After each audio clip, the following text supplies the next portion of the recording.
नमस्कार। आज मैं आप लोगों के सामने जन सुलभ पुस्तकालय और उसके संयोजक अर्पण कुमार के निमंत्रण पर केदारनाथ सिंह पर केंद्रित एक बातचीत के लिए उपलब्ध हूँ। और मुझे बहुत अच्छा लगा कि केदारनाथ सिंह का जन्मदिन 19 नवंबर पड़ता है और उसके ठीक एक हफ्ता पूर्व करीब 7 दिन का एक कार्यक्रम अर्पण जी ने चलाया हुआ है। इस कार्यक्रम में जो मेरे पूर्व वक्ता जो अपनी बात रख चुके हैं उनमें अरविंदाक्षन जी, कुमार मुकुल, सोमा बंदोपाध्याय जी, संध्या सिंह, ये लोग अपनी बात रख चुके हैं और उनके मार्फत हम लोगों ने केदार जी के बहुत सारे व्यक्तित्व के बहुत सारे संदर्भ को जाना है और उनकी कविताओं के विभिन्न अर्थ भी नए सिरे से खुले हैं। मेरी इस बातचीत के बाद समकालीन हिंदी कविता के बहुत ही महत्वपूर्ण कवि प्रयाग शुक्ल जी होंगे और वो एक कलावंत हैं। आप जानते हैं कि चित्रकला की दुनिया से भी उनका बहुत ही खूबसूरत रिश्ता रहा है, बहुत अच्छे पेंटर हैं वो, तो वो अपनी बात रखेंगे। तो बहरहाल मैं आपके सामने केदार जी पर अपनी बात रख रहा हूँ। मित्रों, जब मैं केदार जी पर कोई बात शुरू करूं तो मुझे सबसे पहले इस समय बिस्लावा शिम्बोष्का का एक वाक्य याद आ रहा है कि सबसे मुश्किल होता है किसी भी व्याख्यान का पहला वाक्य। और तो मेरे लिए भी ये जो पहला वाक्य है केदार जी के लिए कि केदार जी किस रूप में हमारे सामने हैं, ये बहुत मुश्किल वाक्य है। और इस मुश्किलात के सामने के साथ ही मैं केदार जी की काव्यात्मक यात्रा और उनकी जीवन यात्रा में शामिल हो रहा हूँ। केदारनाथ सिंह हिंदी कविता ही नहीं बल्कि मैं कहूँगा कि भारतीय कविता के, समकालीन भारतीय कविता के प्रतिनिधि कवि थे या प्रतिनिधि कवि हैं। 60 के बाद जो भी हिंदी कविता का स्वरूप बना और 60 के बाद जो समकालीन भारतीय कविता का स्वरूप बना, उसमें केदार जी की भूमिका, उसमें केदार जी की उपादेयता बहुत प्रमुख है। और प्रमुख इसलिए है क्योंकि केदार जी की जो जमीन है, केदार जी की जो कविता की जो स्तर है, जो धरती है जिस पर खड़े होकर के वो कविता कर रहे हैं, वो एक एक एक औसत जो भारतीय देश स्वरूप है, वो जमीन है। और वो जमीन एक जातीय स्मृति लिए हुए है। तो आधुनिकता के साथ साथ अपनी परंपरा की जातीय स्मृतियाँ केदार जी के यहाँ बहुत ही महत्वपूर्ण ढंग से आती हैं और उनकी कविताएं इस बात की शिनाख्त करती हैं। तो इसलिए केदार जी, मैंने कहा कि हिंदी कविता ही नहीं बल्कि भारतीय कविता के भी बहुत महत्वपूर्ण कवि हैं। मुझे जो बातचीत रखनी है उसमें अर्पण जी ने मुझसे कहा था कि चूंकि आपका एक संपर्क या आपका सानिध्य, आपकी निकटता केदार जी से रही है, तो केदार जी के कुछ ऐसे केदार जी के व्यक्तित्व के कुछ ऐसे अनछुए पहलू जिसको आप यहाँ रेखांकित करना चाहते हो, वो आप रखिएगा और फिर केदार जी की कविता पर बातचीत रखिएगा। तो मेरी पूरी बातचीत का जो फ्रेम है वो कुछ इस तरह से है कि जैसा मैंने केदार जी को देखा उसका एक पार्ट है, और फिर दूसरा होगा केदार जी की रचनात्मक यात्रा को मैं कैसे समझ पाया, और फिर तीसरा जो पार्ट है उसमें मैं 2 या 3 कविताएं उनकी आपके सामने रखना चाहूँगा। तो पहला जो बिंदु है कि केदार जी का कौन सा व्यक्तित्व। मैंने जब बीए इलाहाबाद में 88 में दाखिला लिया तो 88 में ही केदारनाथ सिंह का 88 में ही केदारनाथ सिंह का काल में सारस संग्रह प्रकाशित हुआ था और उसके 1 साल बाद ही उनको साहित्य अकेडमी मिला था। तो 89-90 तक केदार जी, मैं बीए सेकेंड ईयर का ही विद्यार्थी था और उस समय केदार जी की रचनात्मक साहित्य से थोड़ा बहुत परिचय हो चुका था और कुछ कविताएं, खास करके जो छोटी कविताएं थी, वो हम लोगों को प्रायः याद हो गई थी। उनमें से 2 कविता तो मुझे बहुत प्रिय थी और उन कविता के मर्म को समझने के लिए जैसे एक युवा मन जो समझ सकता है उसका एक अर्थ, वो बड़ा दिलचस्प है। और वो ये था कि ये दोनों कविताएं थी। एक तो हाथ कविता, छोटी कविता है। उसका हाथ अपने हाथ में लेते हुए मैंने सोचा, दुनिया को हाथ की तरह गर्म और सुंदर होना चाहिए। तो उसका हाथ अपने हाथ में लेते हुए मैंने सोचा। अब ये जो कविता है, इसकी जो अर्थ का जो अभिग्रहण मुझे हो रहा था, निश्चित तौर पर मैं कहूँगा कि युवा मन के भीतर जो एक प्रेम नाम का थोड़ा सा जो भाव है, उसके स्फुरण उसके उसके स्फुरण के साथ एक जो प्रफुल्लता पैदा होती है, उस संदर्भ में कहीं कहीं ये अर्थ मुझे समझ में आ रहा था। जबकि ये कविता मूल रूप से एक गर्मजोशी और स्वागत भरे अंदाज को सामने ले आती है। दूसरा जो कविता थी जाना, जिसे बाद में केदार जी के न रहने पर सबसे ज़्यादा लोगों ने कोट किया और अंतिम यात्रा के रूप में उस कविता को रेखांकित किया। लेकिन मेरे लिए वो कविता इस रूप में सबसे पहले मैंने उसे नहीं समझा था। जाना कविता है कि उसने कहा मैं जा रही हूँ, मैंने कहा जाओ, यह जानते हुए कि जाना हिंदी की सबसे खौफनाक क्रिया है। अब उसने कहा मैं जा रही हूँ, मैंने कहा जाओ, यह जाना हिंदी की सबसे खौफनाक क्रिया है। इसका जब अर्थ मुझे संप्रेषित हो रहा था, तो लगभग जैसे मैंने कहा कि वो जो युवा मानस के जो प्रेम भरे दिन होते हैं, उसमें इस कविता के मायने बिल्कुल अलग थे। कोई ऐसा व्यक्ति जिसे आप चाह रहे हों और अपनी उपस्थिति के बाद अगर वो आपसे कहे कि मैं जा रहा हूँ, तो निश्चित तौर पर वो आपको अच्छा नहीं लगेगा। तो प्रेम के क्षणों से अनुपस्थित होने का जो एहसास था, वो मुझे खौफनाक क्रिया के रूप में दिखाई पड़ रहा था उस समय। तो मैंने इसी रूप में समझा। लेकिन जब केदार जी नहीं रहे, तब लोगों ने इसे जिस तरह से कोट किया, जिस तरह से, तो उसके पूरे तरह से संदर्भ और प्रसंग ही बदल गए। तो कभी-कभी मुझे ये लगता है कि एक ही कविता कैसे अपने समय और संदर्भ के साथ अपने अर्थ बदल देती है। बीए के बाद जब मैं जेएनयू आया पढ़ने 1992 में, तो उस समय केदार जी ही जवाहरलाल नेहरू विश्वविद्यालय में हिंदी विभाग के सीआईएल सेंटर के चेयरपर्सन थे। और तो मैं कहना ये चाहता हूँ कि ये जो समय, तो उनका एक कहा हुआ वाक्य प्राय जो क्लास में कहा करते थे कि हर महत्वपूर्ण कविता अपने भीतर एक अवकाश छोड़ देती है और आने वाला समय उसमें अपने तरीके से अर्थ भरता रहता है। तो मैंने देखा कि जो कविताएं मैं इलाहाबाद के दिनों में जिस रूप में समझ रहा था, और वो कैसे समय और संदर्भ बदलने के साथ अपने अर्थ में परिवर्तन कर रही थी, तो मुझे वो प्रायः केदार जी की बात याद आ रही थी।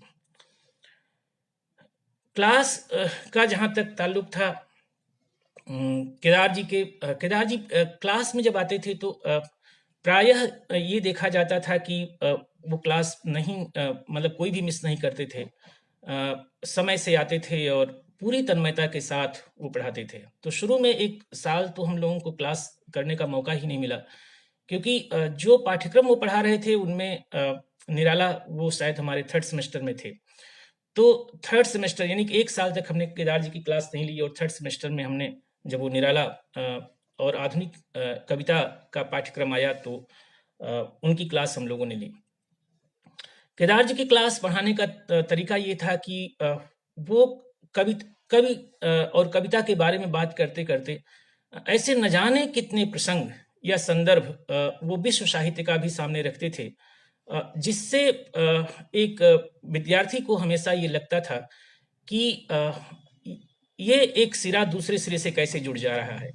यानी कि जो हमारी समकालीन हिंदी कविता है या जो हमारी हिंदी कविता है, वो कैसे वैश्विक फलक पर उनके सूत्र कैसे एक कवि को याद आ रहे हैं। तो केदार जी को पढ़ते समय ये बराबर लगता था। केदार जी पढ़ाते समय जिन कुछ विशेष लोगों का, जैसे गालिब तो प्रायः उनके जबान पे ही रहते थे और गाहे बगाहे कोई न कोई शेर आता ही रहता था। तॉलस्ताय का बहुत ही प्रमुखता से वो जिक्र करते थे, रविन्द्रनाथ टैगोर का वो जिक्र करते थे, और क्योंकि आधुनिक कविता के इतिहास में संभवतः रविन्द्रनाथ टैगोर के बारे में कहते थे कि रविन्द्रनाथ टैगोर इतना बड़ा व्यक्तित्व है कविता के क्षेत्र में कि उनका हर भारतीय भाषाओं में अपनी तरीके से अभिग्रहण हुआ है, यानी कि हर भारतीय भाषा के कवियों पर उनका प्रभाव पड़ा है। और टैगोर की खासियत वो ये मानते थे कि टैगोर की यहाँ जो बंगला भाषा है वो कहते थे कि बहुत ही सुंदर, सुरुचिपूर्ण और नफासत भरी भाषा है, और उसमें बहुत ज़्यादा जाति स्मृतियाँ हैं। और रविन्द्रनाथ टैगोर भी यहाँ तक कि जो संस्कृत साहित्य है, हमारा जो श्रेष्ठ साहित्य है, वहाँ तक उनकी आवाजाही है और परंपरा की बहुत सारी चीज़ें उनके यहाँ आती हैं। तो रविन्द्रनाथ से बहुत ही ज़्यादा उनका वो जिक्र करते थे। निराला के संदर्भ में तो उन्होंने रविन्द्र कविता कानन के बारे में काफ़ी बात की कि किस तरह से निराला रविन्द्रनाथ टैगोर से एक समय में बहुत प्रभावित हुए थे। तो केदार जी के पढ़ाने का जो मैंने कहा कि एक अनूठा अंदाज था, वो आप केवल एक विषय पढ़ रहे हैं, उसके विभिन्न अर्थ सामने आ रहे हैं, और उसके साथ साथ आपको पूरी दुनिया की यात्रा, आपको डिलेन टॉमस से लेकर के टी.एस. इलियट से लेकर के बॉडलेयर से लेकर के इन तमाम सारे लोगों का जिक्र वो करते थे। एक और बात जो मुझे लगी वो ये कि केदार जी जब मैंने कहा कि विभाग में चेयरपर्सन थे, तो हम जो 20 बच्चे उस समय एमए में एडमिशन हमने लिया था, तो शायद ही किसी ने ये देखा हो कि वो चेयरपर्सन की कुर्सी पर बैठे हों। जेएनयू में जो सीआईएल सेंटर है उसमें चेयरपर्सन का जो रूम है, जो कमरा है, उसमें सामने कुर्सी है और सामने एक मेज है, उसके फिर आगे एक सोफा पड़ा हुआ है वहाँ पर छोटा, बहुत कमरे में चारों तरफ। तो लोग प्रायः वहीं पर बैठते थे, और केदार जी को कभी भी किसी ने चेयरपर्सन के कमरे में और खास करके चेयरपर्सन की कुर्सी पर तो बैठे हुए किसी ने नहीं देखा। मीटिंग के समय वो जरूर चेयरपर्सन वाले कक्ष में बैठते थे और हर बृहस्पतिवार को जो होने वाली मीटिंगें थी उसको किया करते थे, लेकिन सारे जो विभाग के लोग थे सब वही सोफे पर और आसपास ही लोग बैठते थे। प्रायः वो अपने कमरे में जो उनका चैम्बर था उसी पर थे। यहाँ तक कि कई बार वो जो विभागीय कामकाज होते हैं उसको उस पर जब काम करना होता था तो वहाँ पर सेंटर में अनस साहब थे, तो उनके बगल में ही उन्होंने एक कुर्सी डलवा रखी थी और वहाँ बैठ करके वो वहीं पर बैठ करके वो साइन करते थे। ये एक दुर्लभ व्यक्तित्व है केदार जी का, एक सहज व्यक्तित्व है कि एक ऐसे समय में जब आप सब जानते हैं कि अकादमिक क्षेत्र में चेयरपर्सन होना और किस तरह से तमाम सारे विभागों में हिंदी विभागाध्यक्ष कैसे कैसे रहे हैं, वहाँ पर केदार जी जैसे बिल्कुल लगता है एक निस्पृहता उनमें देखने को मिलती है। और लोगों से यानी कि जो विभाग का जो सबसे क्लास 4 जो हमारा कर्मचारी है राम दुलारी, उससे भी वो जितना आत्मीयता और स्नेह और सहजता से बातचीत करते थे वो बहुत ही दिलचस्प है। तो ये केदार जी के व्यक्तित्व का एक बहुत बड़ा पक्ष है जो प्रायः जो जिन लोगों ने जेएनयू में उनको नहीं देखा होगा वो नहीं जान सकते। दूसरा ये है कि एमए के विद्यार्थियों तक तो मेरा एक अपना अनुभव है कि प्रायः वो बहुत ही उनका जो व्यक्तित्व है वो बहुत ही शालीन और सुरुचिपूर्ण, और आप बाहर से देखते थे तो एक गजब का जो आकर्षण उनके पूरे व्यक्तित्व में था। और कई बार हम लोग जब सेंटर जाते थे, समूह में होते थे, तो मैं प्रायः देखता केदार जी अगर उधर से आ रहे हो तो बल्कि वो सामने नहीं, हम विद्यार्थियों के सामने नहीं बल्कि थोड़ा सा बगल से होकर के चले जाते थे। तो एक दूरी एमए के दिनों में तो कम से कम थी ही।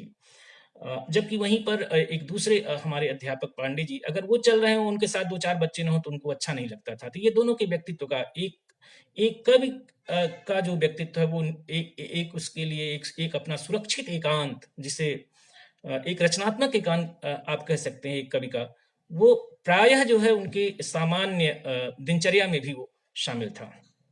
और इसीलिए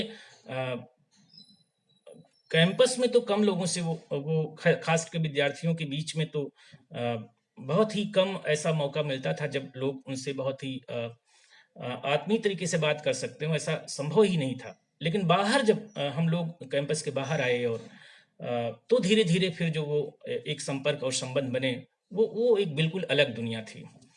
तो केदार जी के ये सारे जो व्यक्तित्व हैं वो बहुत ही दिलचस्प हैं। मेरा मैं एक बात और मैंने महसूस किया कि मैंने उनके साथ एमफिल किया और पीएचडी काम किया, त्रिलोचन जी पर मेरा एमफिल था। तो 94 में जब हम लोगों ने एमए किया तो ये बात आई कि आप लोग अपने-अपने, पांडे जी उस समय चेयरपर्सन हो गए थे और उन्होंने कहा कि आप लोग अपने-अपने गाइड, अपने-अपने शोध निर्देशक से बात कर लीजिए जिसके साथ आप काम करना चाहते हैं।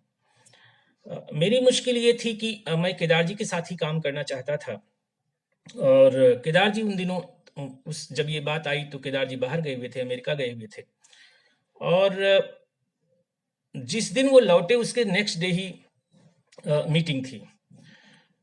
एमफिल के दिनों की बात है और बीच में मुझे याद है कि पांडे जी ने पूछा था क्या तुम्हारी बात किसी से हुई, किसके साथ काम करोगे? तो मैंने बताया था कि मैं केदार जी के साथ काम करना चाहता हूँ और अभी वो है नहीं।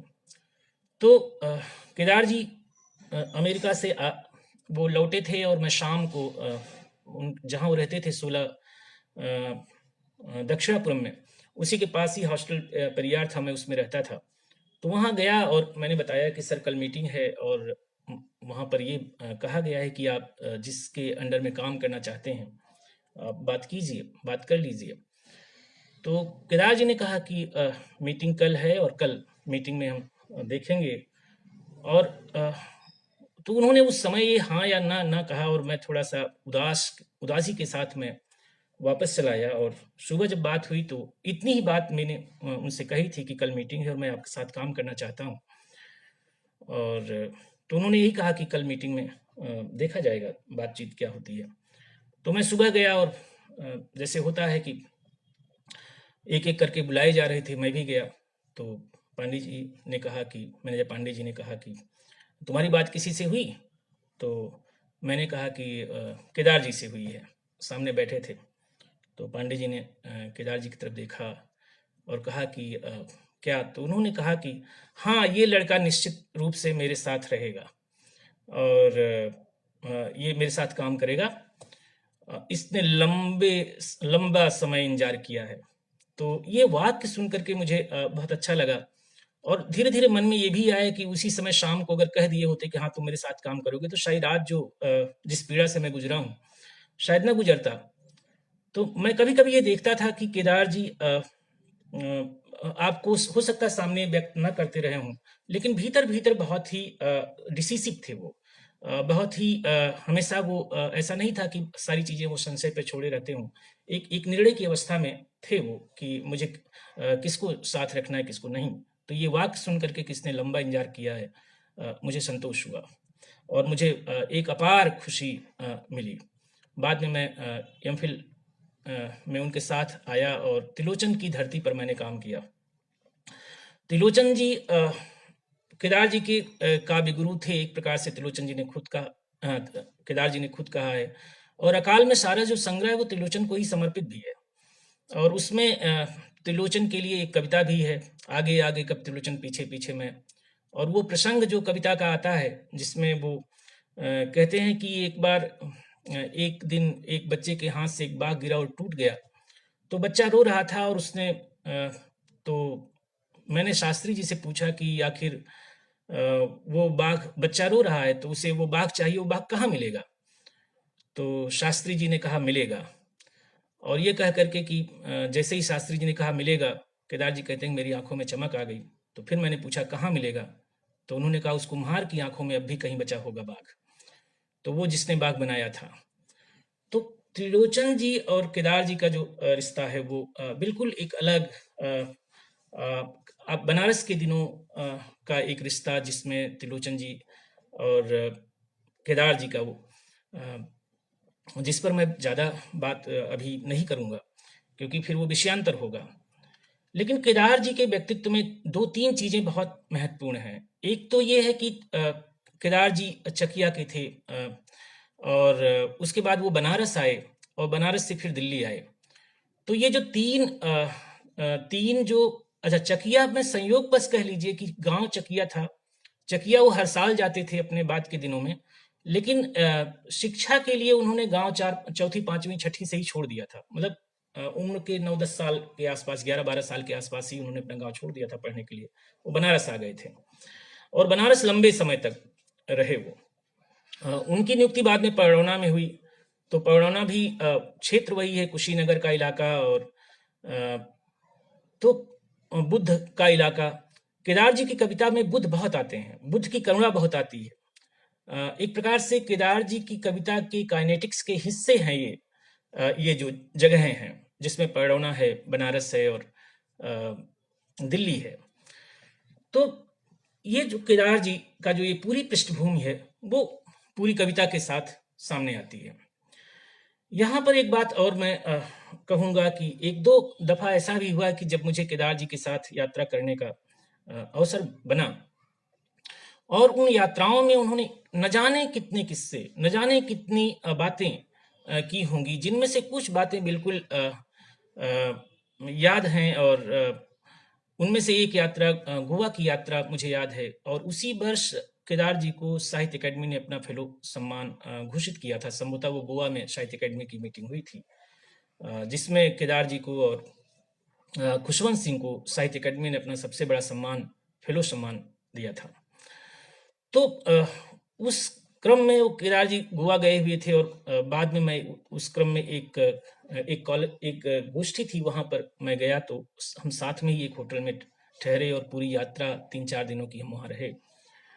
और उस पूरी यात्रा में केदार जी की पूरी एक अलग दुनिया मुझे देखने समझने को मिली।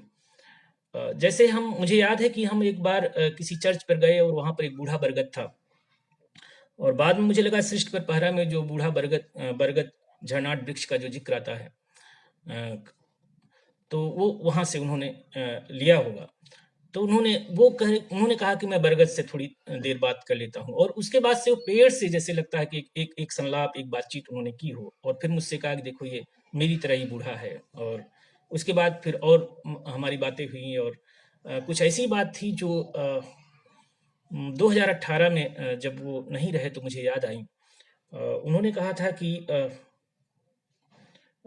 उस बातचीत के क्रम में उन्होंने कहा था कि जब मैं अंतिम समय मेरा हो और मैं ना रहूं तो तुम रहना। और ये बात मुझे बहुत, उस समय मैंने कहा अरे सर आप ऐसा क्यों कहते हैं। और लेकिन मुझे याद आया कि वो 2018 में जब मैं उनको जिस दिन उनकी डेथ हुई, और उस दिन मैं जेएनयू में ही था,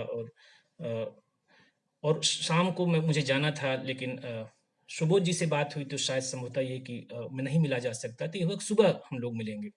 और उसी रात में केदार जी की डेथ हुई। और सुबह जब मैं गया था, तो सुबह गया तो मैंने वो सर का जो शरीर है वो उठाया, और सेकंड मंजिल जो उनका मकान था 88/3 वहाँ ले गया। तो मुझे वो सारी बातें मुझे याद रहीं, और मैं वहाँ पूरी तरह से रहा। कभी-कभी होता ऐसा ही है कि इसी ढंग से एक बार कलकत्ता गया, और संयोग कह लीजिए कि वही साहित्य अकेडमी फेलो सम्मान उनको कलकत्ता में दिया जाना था। तो जिन दो लोगों को बोलने के लिए बुलाया गया था केदार जी पर, तो उनमें से एक मैं था, और निश्चित तौर पर केदार जी ने ही साहित्य अकेडमी को मेरा नाम सुझाया होगा। तो कलकत्ता में भी रहते हुए जिस तरह से उन्होंने मुझे वो रवींद्रनाथ टैगोर का जो पूरा वो नंदन है, और पूरा इलाका जो है वो उन्होंने मुझे टहलाया और दोपहर में दिखाया, ये सारी चीज़ें। तो कलकत्ता से वो एक प्रकार से व्यापक स्तर पर पहला परिचय ही मेरा था। उसके पहले यद्यपि मैं जा चुका था एक पहल सम्मान के आयोजन में, लेकिन केदार जी के साथ वो पूरी यात्रा, जिसमें सुनील गंगोपाध्याय जी से मिलना, जिसमें कृपाशंकर चौबे ने फिर दूसरे दिन महात्मा गांधी अंतर्राष्ट्रीय हिंदी विश्वविद्यालय के कलकत्ता केंद्र पर एक भाषण भी कराया। तो ये सारी चीज़ें मैं उनके साथ शामिल रहा। मुझे याद है कि उस कार्यक्रम में सोमा बंदोपाध्याय ने शायद उनकी कविताओं का अनुवाद भी पढ़ा था। तो ये तमाम सारे जो संदर्भ हैं, वो केदार जी को जानने में, केदार जी को समझने में बड़ी मदद करते हैं।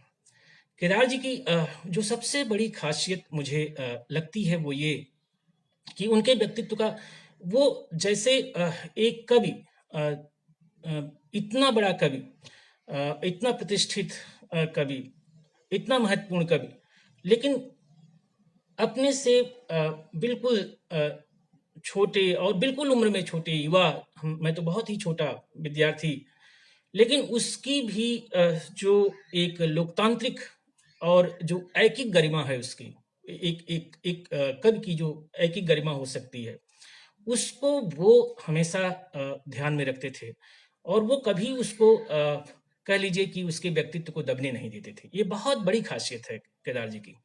नहीं तो प्रायः ये देखा जाता है कि जो बड़ा और ये चीज़ उनको मुझे लगता है त्रिलोचन जी से मिली होगी। क्योंकि त्रिलोचन जी की पीढ़ी के जितने कवि हैं उनमें भी ये बात, त्रिलोचन जी के सामने भी ये बात थी कि उनको कोई फ़र्क नहीं पड़ता था कि आप केदार जी से बात कर रहे हों या कोई अगर एकदम बिल्कुल नया बच्चा बात कर रहा हो, तो वो लगभग सम धरातल पर त्रिलोचन जी बात करते थे। तो ये बात केदार जी अपनी तमाम सारी प्रतिष्ठा, अपनी तमाम सारी गरिमा और तमाम सारी कह लीजिए कि इतना महत्वपूर्ण कवि होने के बावजूद भी अपने से बिल्कुल एकदम छोटे कवि की भी उसकी गरिमा, उसकी ऐकिक गरिमा का वो ध्यान रखते थे। तो ये मैं अपने अनुभव से जानता हूँ। कभी भी उनके साथ जब मैं गया तो ये नहीं महसूस हुआ कि मैं मेरी अपनी कोई इंडिविजुअल जो आइडेंटिटी है, वो कहीं वो असुरक्षित हो या कहीं उस पर ज़रा-सा भी कहीं एक दबाव आने वाला हो, कि ये तो ऐसे ही चला या ऐसा बिल्कुल नहीं।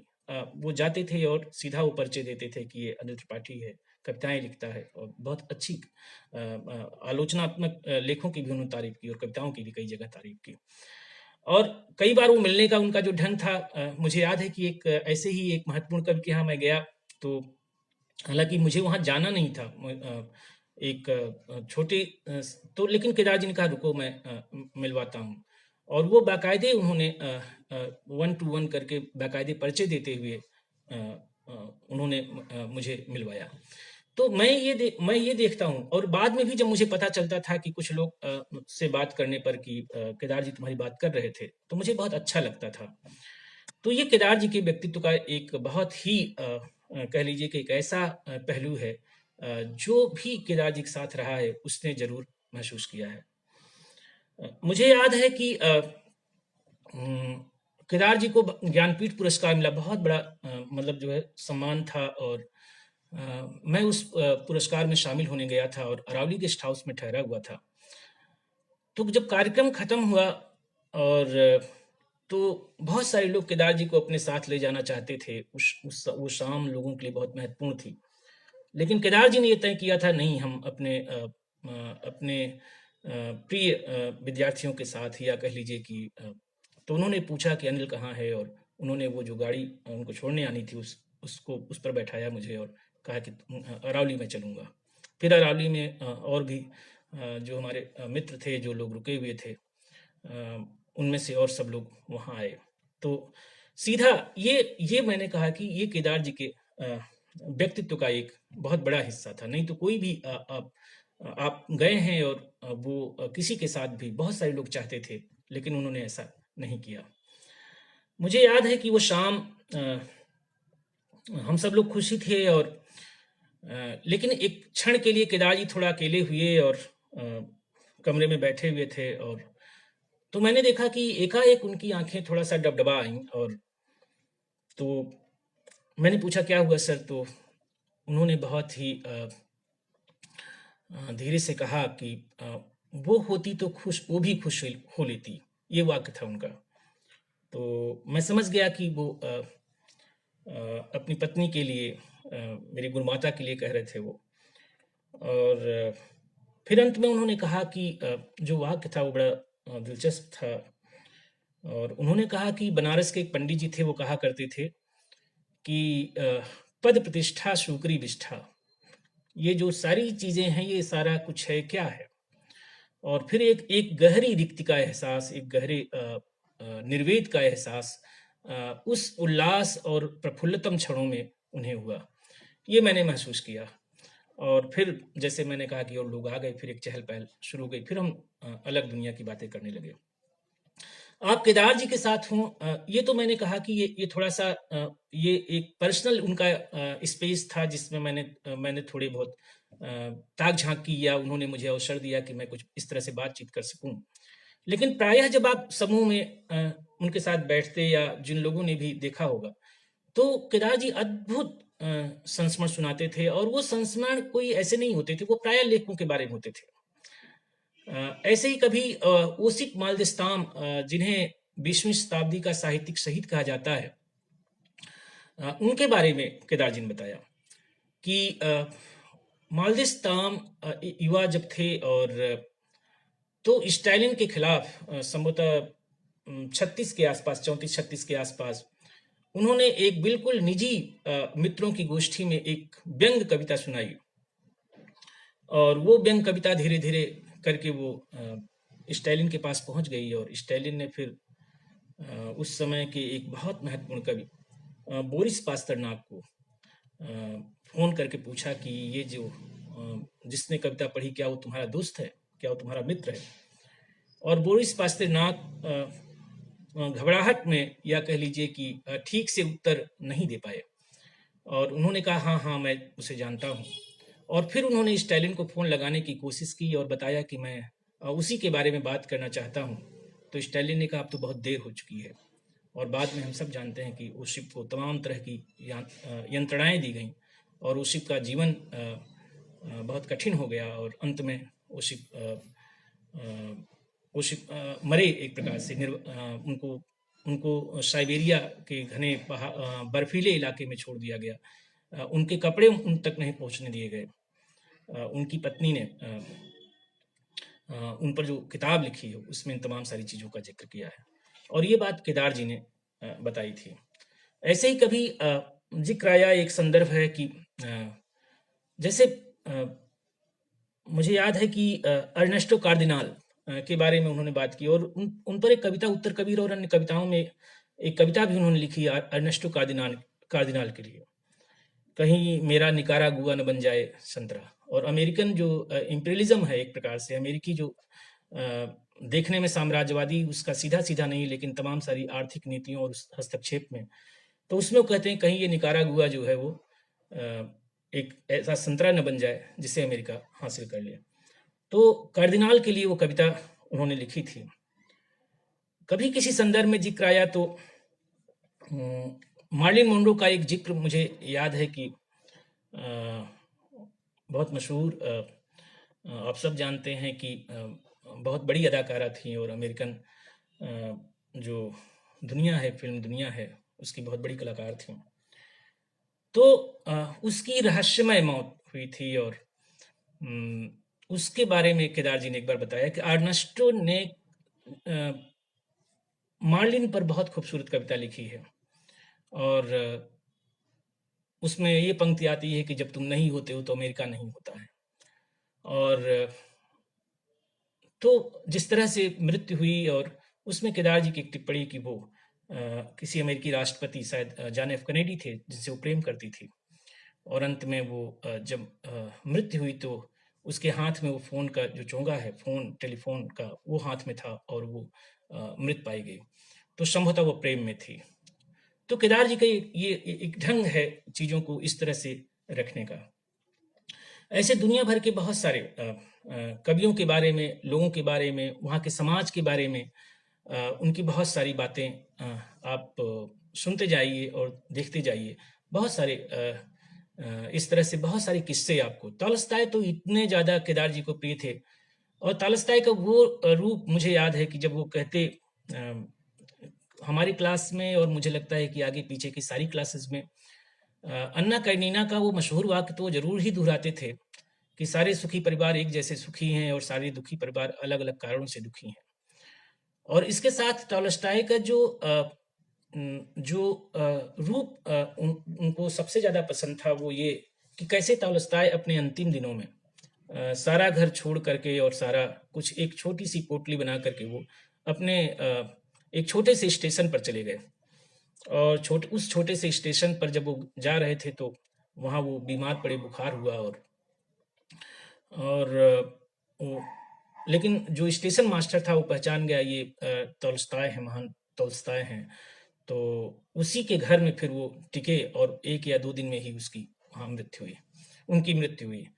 तो तोल्स्ताय का ये जो पूरा जीवन है, कभी कभी वो कहते थे कि एक और वो बात कहते थे कि तॉल्स्टॉय की जो पत्नी थी वो तॉल्स्टॉय से छोटी थी और 15, 16, 17 साल मेरा ख्याल है छोटी रही होंगी। तॉल्स्टॉय तो काउंट थे। तो वो ये नहीं चाहती थी कि ये जो तॉल्स्टॉय के इलाके में जो किसान रहते हैं और बहुत सारे लोग याचना पोलियाना में रहते थे, वो लोग तॉल्स्टॉय को डिस्टर्ब करें या उनसे मिलें। तो उनको बंद कर दिया, एक प्रकार से ये बंदिश लगा दी कि आपसे कोई नहीं मिलेगा। तो केदार जी इसको बहुत ही अंदाज में सुनाते हुए कहते, तो तॉल्स्टॉय ने क्या किया कि अपने पीछे वाली खिड़की से एक सीढ़ी लटकवा दी और ये कहला दिया कि जो भी मुझसे मिलना चाहता है वो पीछे की सीढ़ी से चढ़ करके आ जाए, और इस तरह से तॉल्स्टॉय लोगों से मिलते थे। ये जो सारी बातें हैं, ये बातें बताती हैं किस तरह से लेखक की अपनी एक दुनिया है, कुछ और उस दुनिया में वो कैसे रहता है। तो केदार जी के साथ ऐसे ही और बहुत सारे संदर्भ। मुझे याद है कि एक बार बॉडलेयर का मैं एक फ्रेंच सर्टिफिकेट कोर्स कर रहा था, भाषा सीख रहा था। तो मुझे बॉडलेयर की एक आध कविता जो है पसंद थी, तो मैंने केदार जी से कभी जिक्र किया होगा। तो वो बॉडलेयर पर करीब घंटों तक बातचीत, और वो ला पैरादिस आर्टिफिशियल एक किताब है बॉडलेयर की, और उनकी बहुत महत्वपूर्ण किताब ला फर्स दू माल करके है, उसका जिक्र उन्होंने केदार जी ने किया। और मुझे लगता है कि बॉडलेयर पर इतने बेहतर ढंग से उसी समय मेरे एक दोस्त फ्रेंच में ही बन गए वहाँ पर जेएनयू में फ्रेंच डिपार्टमेंट से। तो मैंने वो एमफिल करना चाह रहे थे, तो उन्होंने मुझसे पूछा कि बॉडलेयर की साथ किसका कंपैरिजन स्टडी हो सकती है। तो मैंने कहा कि निराला से आप कर लीजिए, दोनों रोमांटिक पोएट हैं। और तो मेरे इस समझ पर केदार जी थोड़ा हंसे और उन्होंने कहा कि निराला से तो ठीक है, कंपैरेटिव स्टडी हो सकती है, लेकिन बॉडलेयर और निराला बिल्कुल दो अलग परिस्थितियों के कवि हैं। तो ये तमाम सारी जो चीजें हैं, ये आप एक कवि के साथ रहते हुए पा सकते हैं। तो ये तमाम सारी बातें हैं जो मैंने केदार जी से जाना और देखा। अब थोड़ी सी मैं कविता के बारे में बात कर लूं, क्योंकि मुझे लगता है कि अगर मैं इस तरह से बहुत सारी बातें मेरे पास और हैं जो मैं आप लोगों से शेयर कर सकता हूं, लेकिन अब मैं थोड़ा सा कविता पर बातचीत करूंगा।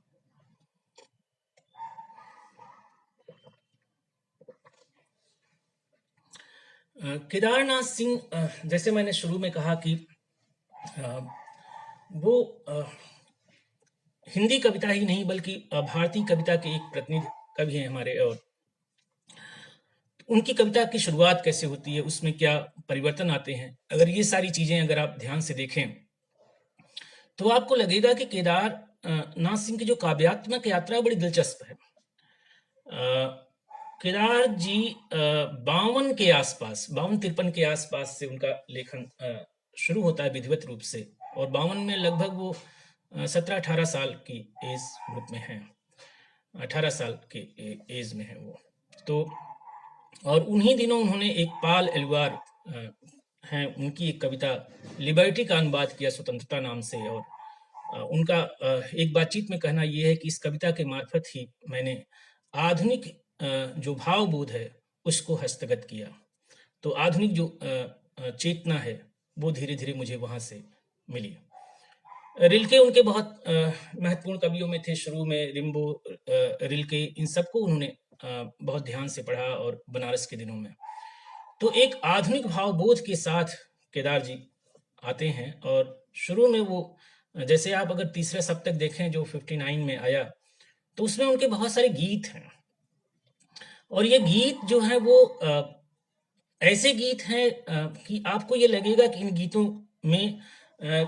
गीतों की पृष्ठभूमि पर जो आगे पेड़ पल्लवित होगा, बड़ा होगा, वो किस रूप में बनेगा, ऐसा लगता है कि उन गीतों को पढ़ करके। और बहुत सारे जो शुरुआती जो गीत हैं उनमें आना जी बादल जरूर जैसे बहुत महत्वपूर्ण गीत है वो। धान उगेंगे कि प्राण उगेंगे, उगेंगे हमारे खेत में, आना जी बादल जरूर। तो धान उगेंगे कि प्राण उगेंगे? प्राणों का उगना, धानों का उगना क्या है कि आप देखें कि एक युवा कवि जो तमाम सारे आधुनिक भावबोध के साथ आता है, लेकिन वो अपनी मिट्टी से बहुत गहरे जुड़ा हुआ है, और वो शुरू में ही ये बात कहता है कि ये जो धानों का उगना है, ये मूलतः हमारे प्राणों का उगना है, प्राणों का बचना है। धान उगेंगे, प्राण उगेंगे, उगेंगे हमारे खेत में आना जी बादल जरूर। और ये जो बादल है, ये परंपरा आज की नहीं। बादल बादलों से निवेदन हमारी हमारी हमारी जातीय परंपरा का हिस्सा है। किसान जीवन में बादल बहुत महत्वपूर्ण भूमिका निभाते हैं, और पूरी खेती उस पर निर्भर करती है। तो केदार जी की ये तीसरा सप्तक में शामिल जो कविताएं हैं, या दूसरे तरह की जो कविताएं हैं, जैसे झड़ने लगे नीम के पत्ते, बढ़ने लगी उदासी मन की, ये कविता है। रुको आंचल में तुम्हारे यह समीरन बांध तुम, रात पिया पिछवाड़े पहरू ठनका किया, आदि कविताएं। तो एक हद तक आप कह सकते हैं कि केदार जी की जो काव्यात्मक यात्रा की शुरुआत है, वो संगीत से होती है। एक सांगीतिक ध्वन्यात्मकता उनमें मौजूद है, एक गीत तत्व उनमें मौजूद है, एक लय उनमें मौजूद है।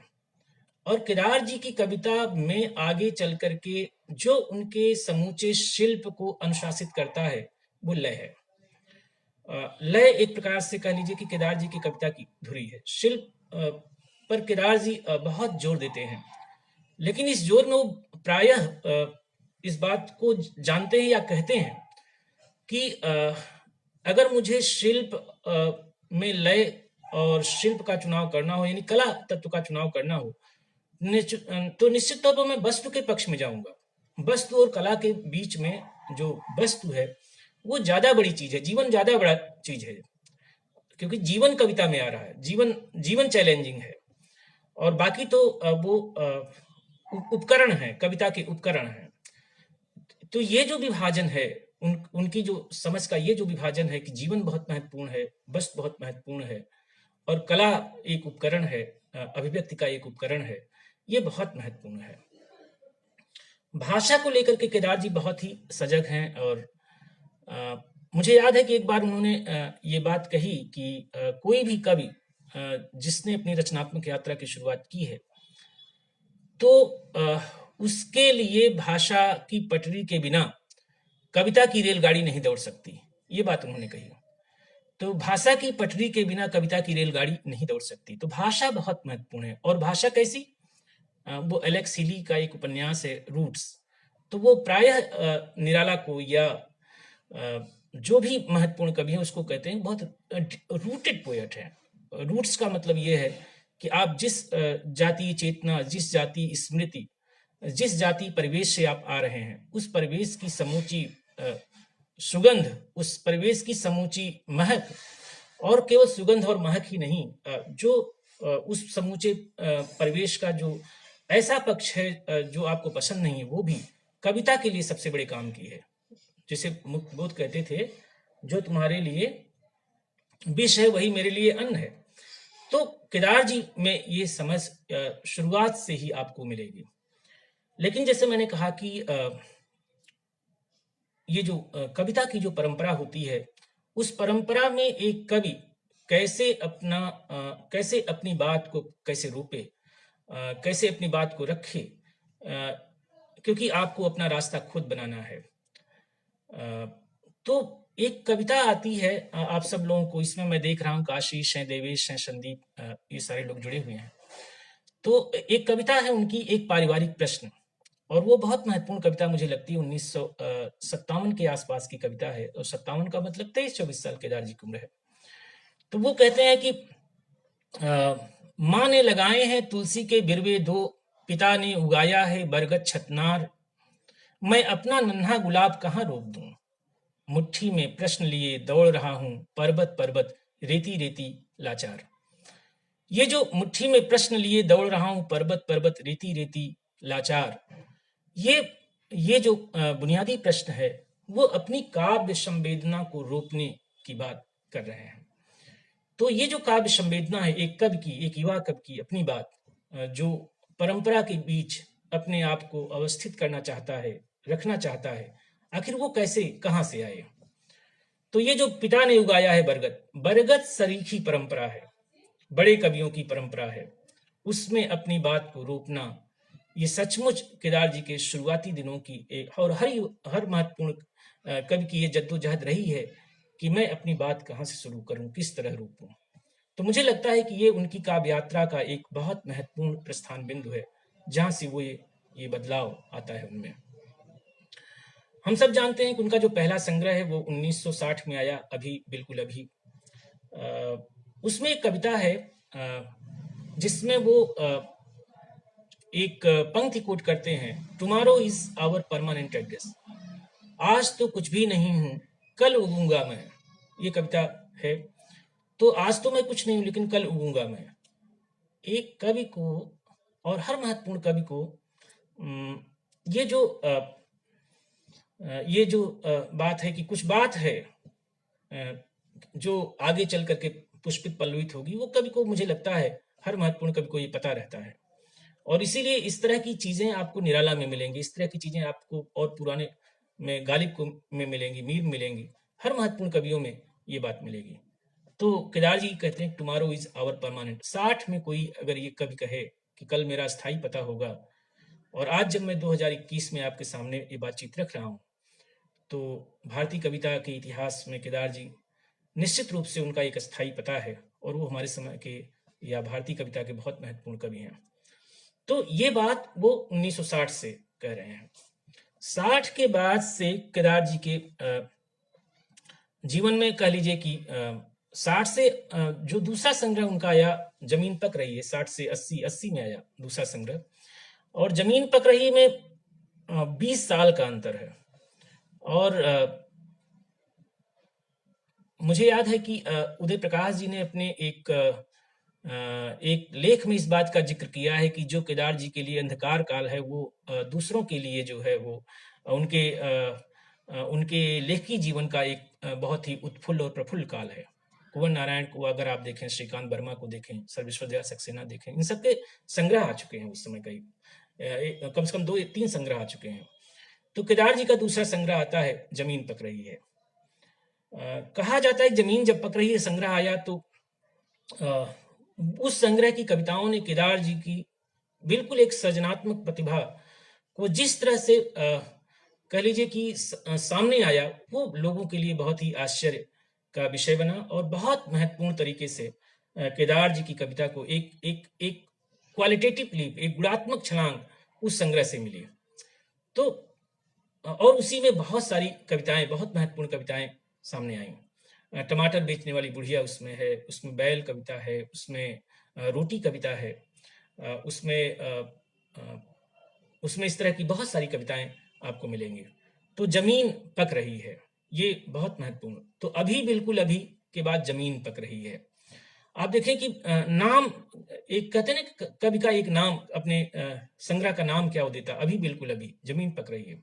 फिर यहां से देखो, फिर अकाल में सारस, अकाल में सारस के बाद से अगर आप कहेंगे उत्तर कबीर, फिर तालस्ताय और साइकिल, फिर सृष्टि पर पहरा, फिर मतदान केंद्र पर झपकी, आंसू का वजन, ये उनके बाग बीच में 96 में आया।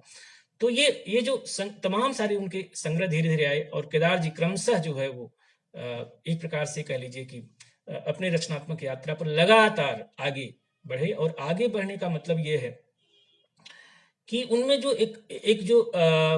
एक जो रचना प्रक्रिया के भीतर जो उनके कविता की एक सेंसिबिलिटी जो बनी, वो निरंतर जो है वो आगे बढ़ी, और उनकी चेतना का लगातार विस्तार हुआ।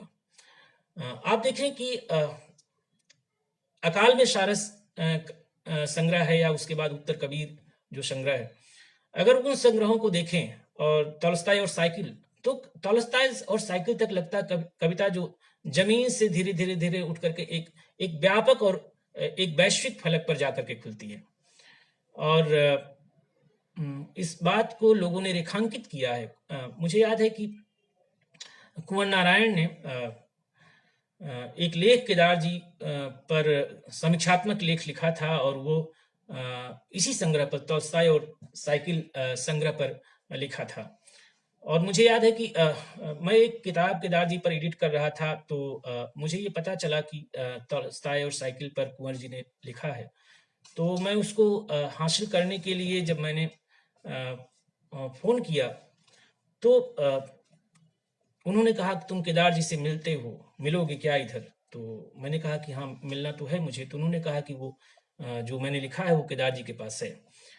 तो प्रायः कई बार हम लोग देखते हैं कि केदार जी, कुंवर नारायण या रघुवीर सहाय, ये एक ट्रियो, एक त्रिभुज की तरह हम खड़ा कर देते हैं, और एक दूसरे से कई बार मैंने देखा है कि केदार जी के अगेंस्ट में कभी कुंवर नारायण को, कभी रघुवीर सहाय को खड़ा किया लोगों ने बाद में। लेकिन उन लोगों के बीच में अगर आप देखें तो केदार जी प्रायः ये कहा करते थे रघुवीर साहब बड़े कवि हैं उनसे, और बहुत ही आत्मीय और सघन रिश्ते जो है कुंवर जी से थे। यहाँ तक कि ज्ञानपीठ की बात आई तो उन्होंने कहा कि उस मुझसे पहले जो है कुंवर जी को मिलना चाहिए। तो ये भाव, ये एक कवि दूसरे कवि का किस तरह से सम्मान रख रहा है, किस तरह से एक दूसरे के प्रति जो जो एक ट्रांसपेरेंट भाव है कवियों के बीच में, वो बड़ा दिलचस्प है। और जबकि उनके लोग जब नीचे आते हैं तो वो अलग अलग तरीके से बातें शुरू करते हैं। तो कुंवर जी ने मुझे याद है कुछ लेख में एक बहुत महत्वपूर्ण बात कही है, और वो महत्वपूर्ण बात ये कही है कि केदार जी पर तो लिखा बहुत कुछ जाता रहा है, और श्रेष्ठ कविता जो है वो जो रस्मी किस्म की समीक्षा है वो बिल्कुल सह नहीं पाती, उसे तत्काल खारिज कर देती है। ये उनके वाक्य हैं कि केदार पर काफी लिखा जाता रहा है, लेकिन उनकी कविताओं का और धीर विश्लेषण और गहन अध्ययन करने की जरूरत है। मुक्तिबोध और शमशेर की तरह केदार भी अपनी सारी प्रतिबद्धता के बावजूद कविता की बुनियादी जरूरतों से समझौता नहीं कर पाते। ये बात उन्होंने कही कि मुक्तिबोध और शमशेर की तरह। आप देखिए कि कुंवर नारायण तोल्स्ताय और साइकिल पर लिख रहे हैं, और जिन दो कवियों की क्रिएटिव प्रोसेस के साथ केदारनाथ सिंह की वो बात रख रहे हैं, उन्होंने कहा कि अपनी सारी प्रतिबद्धता के बावजूद मुक्तिबोध और शमशेर की तरह केदार जी अपना जो रचनात्मक जो जरूरतें हैं, बुनियादी जो जरूरतें हैं रचना की, उसके साथ समझौता नहीं कर पाते हैं। ये एक बड़ी बात है। मैं इसलिए ये बात रेखांकित करना चाह रहा हूं कि ये कुंवर नारायण जी ये बात केदार जी के बारे में कह रहे हैं। और केदार के बारे में उन्होंने कहा कि एक बहुत ही बेहद सावधान कवि है, और भाषा के प्रति इस बुनियादी जिम्मेदारी के साथ वो इतने सचेत हैं कि भाषा की जो विश्वसनीयता है वो दूषित न होने पाए। ये बात मैंने कहा कि कुंवर जी ने अपने उस लेख में कही है। तो केदार जी की जो सबसे बड़ी ताकत है वो क्या है? अगर आप इसको ये देखें तो केदार जी की जो सबसे बड़ी ताकत है वो उनका जो उनका समय है, उस समय में जो उनका लोक है, जिसको उन्होंने जिया है, उस जिए गए को सहज भाषा के मार्फत वो सामने ले आते हैं।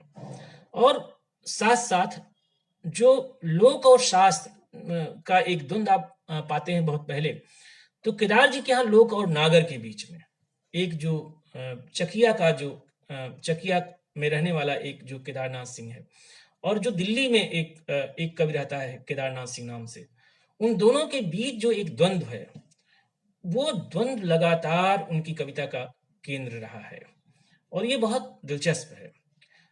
ये एक ऐसा, जबकि ये द्वंद्व आपको रघुवीर सहाय में नहीं मिलेगा, ये द्वंद्व आपको कुंवर नारायण में नहीं मिलेगा, लेकिन केदार जी के पास ये जो मैंने कहा कि एक जातीय जो स्मृति है, जो जातीय चेतना है, लोक की जो चेतना है, उसके साथ वो सामने आते हैं, और लगातार इस द्वंद्व को वो कविता में सामने लेकर के आते हैं। इसलिए कई बार वो कहते हैं ना कि मैं चाहता हूं कि दिल्ली बीच में ना आए। कई बार वो कहते हैं कि ये जो एक दो जगह उन्होंने ऐसी बातें भी कही, जैसे उन्होंने कहा कि मैं गांव गया और किसी ने कहा कि आप तो कविता लिखते हैं, तो आप मुझे सुनाइए। तो उन्होंने कहा कि सारे आधुनिक भावबोध के साथ मैं निहत्था हो गया उस व्यक्ति के सामने कि आखिर मैं उसे क्या सुनाता। ये एक बहुत बड़ी चीज है। तो ये केदारनाथ सिंह की कविता की का बहुत बड़ा जो है वो सूत्र है। दूसरा मुझे जो लगता है, और ये बात बहुत महत्वपूर्ण तरीके से आज जब वो विषय अर्पण जी तय कर रहे थे, उन्होंने कहा कि हथकरघा और बुनकर भी। तो जैसे लगता है कि केदार जी ने समय के हथकरघे पर संवेदना, एक कवि के रूप में संवेदना को जिस तरह से की जो निटिंग की है, वो बहुत महत्वपूर्ण है। आप देखें, सुई और धागे का जो बिंब है उनकी कई कविताओं में आता है। उत्तर कबीर नाम की जो कविता है उसमें उन धागों का तमाम सारे, उठो उठो मेरे सोए हुए दागों। तो इस तरह से वो तमाम सारी कविताएं हैं। लेकिन मैं कहना ये चाहता हूं कि ये जो हथकरघा है, ये किसका हथकरघा है? इस हथकरघा, ये समय का हथकरघा है। उस समय के हथकरघे पर ये जो बुनकर है, ये जो कवि है, वो क्या बुन रहा है? वो अपने समय की चिंताओं को, अपने समय की संवेदनाओं को बुन रहा है। और ये समय केवल उसका अपना समय नहीं है, ये समय बहुत लंबा समय है। आप याद करें वो जो कविता है कुंभन दास के प्रति, और उसमें वो अंत में पंक्ति आती है कि कैसे 500 सालों से एक अकेली पंक्ति, एक दुखती हुई ये अकेली पंक्ति है जो यहाँ मौजूद है। तो कवि कुंभन दास के प्रति तो 500 साल से, ऐसे ही कभी आप अगर पांडुलिपियां कविता पढ़ेंगे तो उसमें एक जगह आता है कि कभी कोई ब्रह्मसूत्र मुक्तिबोध को पढ़ रहा है, शाकुंतल का हिरण वो पद्मावत के तोते से बातचीत कर रहा है। तो आप देखिए कैसे समय को वो एक समय में ये जो पूरी आवाजाही है, कहाँ पद्मावत का तोता और कहाँ शाकुंतल का हिरण, कितने लगभग जो है 700-800 हजार करीब 900 सालों का अंतर है। लेकिन केदार जी की यहाँ कविता में वो 900 साल इस तरह से आता जैसे लगता है समय के भीतर वो प्रवेश कर रहे हो और फिर आराम से निकल आ रहे हो। तो ये जो समय के पार आवाजाही है, समय और समय के पार जाने की जो ये कोशिश है, और मैं बल्कि कोशिश नहीं कहूंगा, ये बहुत आसान उनके शिल्प में घटित होता है। ये बहुत महत्वपूर्ण बात है। ये केदार जी की कविता में की कविता का में एक जादुई सिद्धि जो है ये इस रूप में आपको दिखाई पड़ेगी। तो केदार जी की पूरी कविता का जो मैंने कहा कि जो फलक है वो बहुत महत्वपूर्ण है। मैं कहूंगा कि 60 के बाद की जो आधुनिक हिंदी कविता है, अगर उस पर बातचीत की जाए तो ये जो तीन कवि हमारे हैं, रघुवीर सहाय और कुंवर नारायण और केदारनाथ सिंह, ये इनके बिना आधुनिक हिंदी कविता को आप नहीं समझ सकते। और इनमें हालांकि तुलना करना मेरा कोई उद्देश्य नहीं है, लेकिन मैंने कहा कि इसमें केदारनाथ सिंह के पास जो है वो जो संवेदनात्मक वैविध्य है, वो जो जीवन का जो वैविध्य है, वो जो सामान्य जीवन का जो वैविध्य है, उसमें इब्राहिम मियाँ ऊँट वाले हैं, जगन्नाथ दुशाद हैं, कैलाश पथ निषाद हैं, सन 47 वाले नूर मियाँ हैं, और साथ साथ मैंने कहा कि तमाम सारे संदर्भ हैं। एक लोक की अनुकृत जैसी कविता है जो दशरथ माझी, हिंदी मेरा देश है, भोजपुरी मेरा घर, मैं घर से निकलता हूं तो देश में चला जाता हूं और देश से लौटता हूं तो घर चलाता हूं। तो ये जो इस तरह की कविताएं हैं वो बिल्कुल एक नए गवाक्ष, एक नई खिड़की कवि की खुलती हैं। और इस खिड़की में केदार जी के यहाँ जो धूल तक, कस्बे की धूल तक एक बहुत महत्वपूर्ण भूमिका निभाती है। इसी से वो एक आवाजाही संभव करते हैं, इसी से एक जादुई दुनिया रचते हैं, इसी से लोगों को मेस्मराइज करते हैं। जैसा हम सब जानते हैं, विश्व खरे ने कहा था कि आखिर केदार जी किस तरह से हमको कैसे मेस्मराइज करते हैं, कैसे हिप्नोटाइज करते हैं, उनकी कविता की कौन सी जादुई सिद्ध है जो उसमें इतना आकर्षण पैदा करती है। तो मैंने कहा कि यही जो जीवन तत्व है, जो आम लोगों का जीवन तत्व है, वहां से वो कविता ले आ रहे हैं। ये बहुत बड़ी बात है। और मुझे लगता है कि ये बात केदार जी के यहाँ जरूर रेखांकित की जानी चाहिए। केदार जी प्रायः कभी-कभी कहते थे कि बहुत सारे लोग कविता में आरोप लेकर के आए कि उनके यहाँ राजनीति नहीं है, और बहुत ही रिफाइंड, बहुत ही सौंदर्यबोधी कविताएं हैं उनकी। इस तरह की बातें आईं। तो केदार जी ने कभी उनका उस तरह से प्रतिकार नहीं किया, लेकिन उन्होंने कहा कि जो सुंदर है वो तो सुंदर की तरह ही आना चाहिए, और जीवन जाहिर सी बात है कि बहुत सुंदर है। राजनीतिक चेतनाओं का जहां तक सवाल है कि केदार जी प्रायः ये कहा करते थे कि कविता में लाउड होने से बचना चाहिए।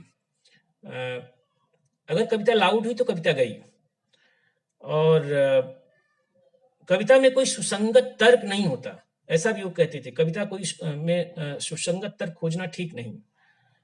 अगर वो सुसंगत तर्क से बहुत बधी कविता, तो भी कविता के बिगड़ जाने का डर है। प्रायः ऐसा वो कहते थे। और दूसरी बात ये कि अर्नेस्ट फिशर का वो वाक्य कि श्रेष्ठ कविता सदैव प्रतिपक्ष में होती है, ये बात वो कहते ही रहते थे। तो ये जो भावबोध है पूरे केदार जी की कविता का, ये जो वस्तु तत्व है केदार जी की कविता का, वो बहुत महत्वपूर्ण है।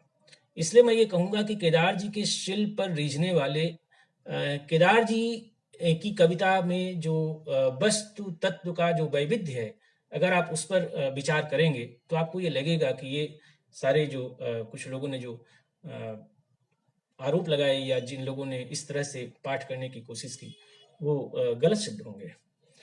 तो केदार जी की कविता का एक बहुत बड़ा फलक, एक बहुत बड़ा रेंज इस तरह से दिखाई देता है। बहुत सारी कविताएं मुझे याद आ रही हैं कि जिसके बारे में मैं आपसे बात करता, लेकिन जैसे मैंने कहा कि करीब 1 घंटे का समय हो चुका है, तो मैं अपने प्रिय कवि की 2 कविताएं आपके सामने इस पाठ के साथ, मैं केदार जी के जन्मदिन पर जो 19 नवंबर हम लोगों के लिए होता था, उनको मैं अपनी श्रद्धांजलि, अपना नमन मैं अर्पित करूंगा। तो एक कविता मैं पढ़ना चाहता हूँ।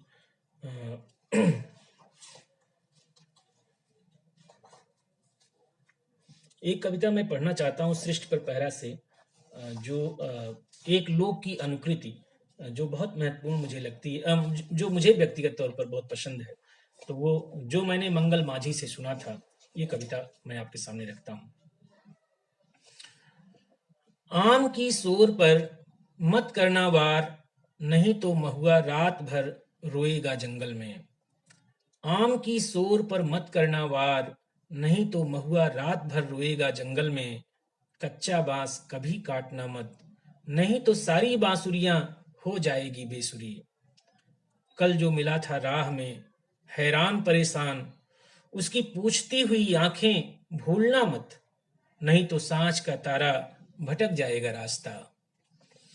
किसी को प्यार करना तो चाहे चले जाना 7 समुंदर पार, पर भूलना मत कि तुम्हारी देह ने एक देह का नमक खाया है। किसी को प्यार करना तो चाहे चले जाना 7 समुंदर पार, पर भूलना मत कि तुम्हारी देह ने एक देह का नमक खाया है। इस कविता के अलावा मैं एक कविता और आपको पढ़ना चाहता हूँ, जो वैसे तो मुझे पसंद है कि अब जाओ मेरी कविताओं सामना करो तुम दुनिया का, यदि बजता है तो सिर्फ वहीं यह एक तारा निर्गुनिया का। जाओ खोजो यदि कहीं जरा सी राख पड़ी हो ढाबे में, खोजना वहीं फिर ले अपनी गलियों के शोर शराबे में। सब छंद वहाँ लुढ़के होंगे, सब तुकें वहाँ लुढ़की होंगी। लेकिन ये कविता नहीं मैं, बल्कि आपको एक कविता है जो मुझे सुना करके मैं अपनी बात, जिसमें एक लाइन आती है कि अगर हो सके तो हर के साथ जो है वो अदृश्य तार जोड़ दिया जाए, ताकि जो है अगर किसी को प्यास लगे तो उसे पानी मिल सके। तो वो कविता मुझे लगता है कि अभी सामने मैंने रखा था, लेकिन वो इधर उधर कहीं हो गई है। तो अंत में मैं मुक्ति कविता पढ़ करके अपनी बात समाप्त करता हूँ। मुक्ति कविता थोड़ा सा 1 मिनट आप रुकें तो मुक्त कविता मुझे मिल जाए। ये 73 उनका जो प्रतिनिधि कविताएं हैं वो उसमें 73 पेज पर है। ये प्रतिनिधि कविताएं एक प्रकार से कह लीजिए कि इसको अपडेट करने में, इसका जो एक नया जो संस्करण है उसके संपादन में भी मैं जुड़ा रहा हूँ। तो अभी ये 78 में लिखी हुई कविता, और ये कविता इसलिए भी मुझे बहुत महत्वपूर्ण लगती है, हालांकि इस पर कुछ लोगों ने विवाद उठाने की कोशिश की, लेकिन बहुत महत्वपूर्ण कविता है जो पाश को बहुत पसंद थी, और इतनी पसंद थी कि उन्होंने इस कविता को अपनी डायरी में नोट किया था, और बाद में वो डायरी में नोट होने की वजह से एक विवाद का विषय बना।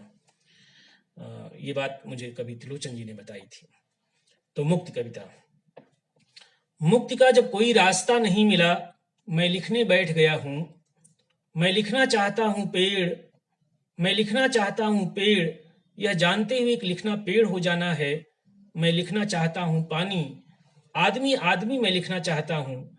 एक बच्चे का हाथ, एक स्त्री का चेहरा, मैं पूरी ताकत के साथ शब्दों को फेंकना चाहता हूँ आदमी की तरफ, यह जानते हुए कि आदमी का कुछ नहीं होगा। मैं भरी सड़क पर सुनना चाहता हूँ वो धमाका जो शब्द और आदमी की टक्कर से पैदा होता है, यह जानते हुए कि लिखने से कुछ नहीं होगा। मैं लिखना चाहता हूँ।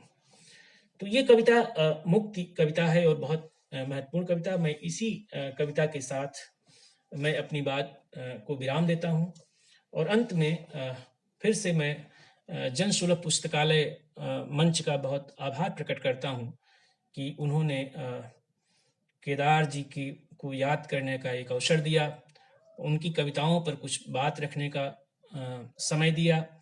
मैं अर्पण कुमार जी को इसके लिए बहुत बहुत धन्यवाद देना चाहता हूँ, उनके प्रति आभार प्रकट करना चाहता हूँ, और अंत में मैं अपने कवि को की स्मृति को प्रणाम करता हूँ। जब मैंने कभी किताब एक एडिट किया था मिट्टी की रोशनी नाम से, जो केदार जी की कविताओं को केंद्र में रख करके उन पर एक किताब निकाली थी, तो मेरे लिए वो सचमुच मिट्टी की रोशनी थे, और इस मिट्टी की रोशनी को मेरा प्रणाम। धन्यवाद।